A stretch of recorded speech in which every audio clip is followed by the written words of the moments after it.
నమస్కారం. రామాయణ కల్పవృక్షం గురించి వివరించుకుందాం. వివరిస్తున్నవారు బాలసుబ్రహ్మణ్యం కలవల్లపల్లి. తెలుగులో విశ్వనాథ సత్యనారాయణ గారు రచించిన పద్య కావ్యం రామాయణ కల్పవృక్షం.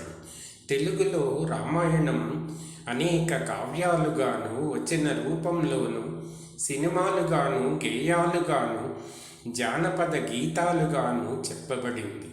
ప్రతి రచనకు ఒక విశిష్టత ఉంది. అలాగే విశ్వనాథ వారి రచన రామాయణ కల్పవృక్షం ఆయన సాహితీ ప్రతిభకు, తాత్విక భావాలకు, ఆధ్యాత్మిక ధోరణికి, తెలుగు సాహిత్యంలో పద్య కావ్యాల విశిష్టతకు నిదర్శనంగా ప్రసిద్ధమైనది. రామాయణాన్ని, విశ్వనాథను, పద్య కవిత్వాన్ని విమర్శించే వారికి కూడా ఇది ఒక ప్రధాన లక్ష్యంగా ఉంటున్నది. తండ్రి ఆనతి, జీవుని వేదన రెండూ ఏకమై ప్రేరేపించగా రామాయణ కల్పవృక్షం అవతరించిందని చెప్పుకున్నారు విశ్వనాథ వారు.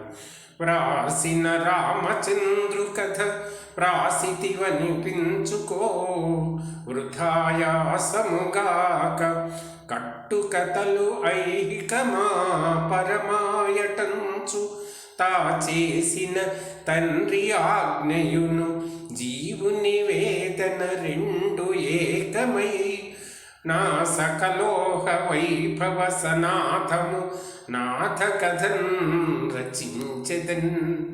ఇందులో కావ్య ప్రేరణ, జీవుని వేదన, తండ్రి ఆజ్ఞ, కావ్య ఇతివృత్తం అనే మూడు అంశాలు ఈ పద్యంలో వ్యక్తమైనాయి. మళ్ళీ రామాయణమే వ్రాయాలా అని అనుకునే వారికి ఎవరి అనుభూతి వారిది అయినట్లుగా తన భక్తి రచనలు తనవి అని సమాధానం చెప్పారు విశ్వనాథ. ఇంతమంది వ్రాసిన రామాయణం మళ్ళీ వ్రాయడానికి విశ్వనాథ చెప్పిన కారణం, ప్రతిరోజు తిన్న అన్నమే తినడం మానేయడం లేదు కదా, సంసారంలో కష్ట సుఖాలు ఉన్నాయి కదా అని మనం మానేయడం లేదు కదా, మన పిల్లల్ని సంసార బంధంలోకి లాగుతున్నాం కదా. అలాగే ఎవరి అనుభూతులు వారివి. ఈ రామాయణం నా అనుభూతి, నా రసాస్పందన అని విశ్వనాథ వారు కావ్యరచన హేతువును వివరించారు.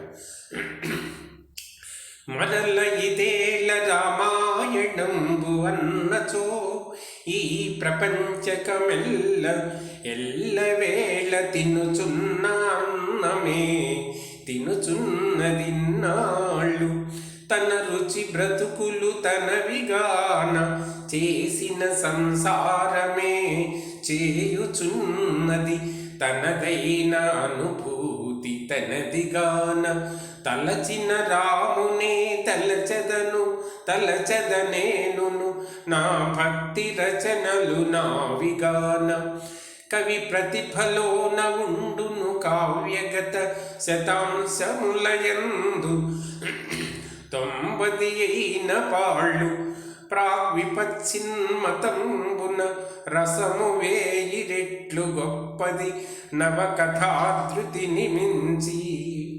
ఈ కావ్యం అవతారికలో బాగా ప్రసిద్ధమైన ఒక పద్యం. అలనన్నయకు లేదు, తిక్కనకు లేదు, ఆ భోగము అస్మాదృశుండు అలకు స్వాదు రసావతార, ధిషణాహంకార సంభార, దోహల బ్రహ్మీమయమూర్తి శిష్యుడైనాడు అన్నట్టిది, ఆ వ్యోమ పేసెల చాంద్రీ మృదు కీర్తి, చెల్ల పిళ్ళ వంశస్వామి ఉన్నట్లుగన్. అవతారికలో ఈ పద్యం చాలా ప్రసిద్ధమైనది. నన్నయ్యకు, తిక్కనకు లేనటువంటి భోగము గురువర్యులైన చెల్లపిళ్ళవారికి తన శిష్యరికం వల్ల కలిగిందని చెప్పుకున్నారు విశ్వనాథ. వారి కీర్తిని దేశమంతటా వ్యాపించుటకు తన శిష్యరికమే కారణం అన్నారు. ఇది మనకు అహంకారంగా కనిపిస్తుంది, కానీ అది ఆయన ఆత్మవిశ్వాసం మాత్రమే. ధన్యవాదములు.